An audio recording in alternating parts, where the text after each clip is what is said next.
Donc nous continuons sur la séance 2 qui est à faire sur le créneau d'ergosoin, donc lundi après-midi pour le groupe 2 et mardi matin pour le groupe 1.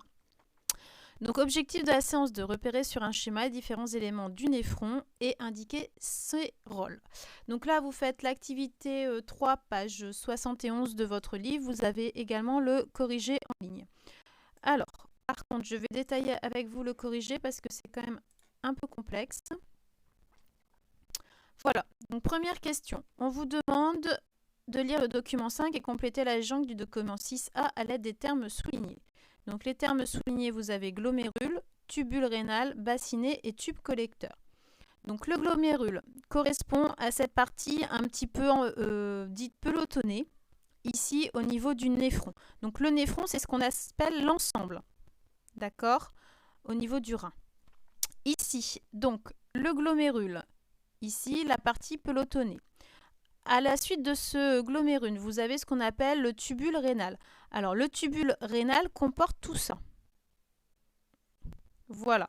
Et le tube collecteur, c'est simplement ici. Et ensuite, vous allez arriver vers le bassinet. Donc, dans votre livre, ce n'est pas noté, mais il faut savoir que ce tubule rénal est comporté de plusieurs éléments. Donc, vous avez ce qu'on appelle le tube contourné proximal, donc proximal pour proximité du glomérule. Ensuite, vous avez ce qu'on appelle la anse de Henle, ici, une anse en fait qui est en forme de U. Et ici, un peu plus haut, vous avez ce qu'on appelle le tube contourné distal. Voilà, donc distal parce qu'il est plus distant du glomérule, tout simplement. À l'issue de ce tube contourné distal, nous arrivons au tube collecteur où va se situer ce qu'on appelle l'urine définitive. Donc ça, il faut bien comprendre ces différents éléments. Donc c'est pour ça que je vous le redis aussi oralement. Donc, première question, c'est bon. Indiquez en légende 3 mécanismes mis en jeu dans le néphron au niveau du 6B. Donc les 3 mécanismes, effectivement, vous les avez ici. Vous avez ce qu'on appelle la filtration. Alors, est-ce que j'ai mon petit stylo? Voilà. Tac.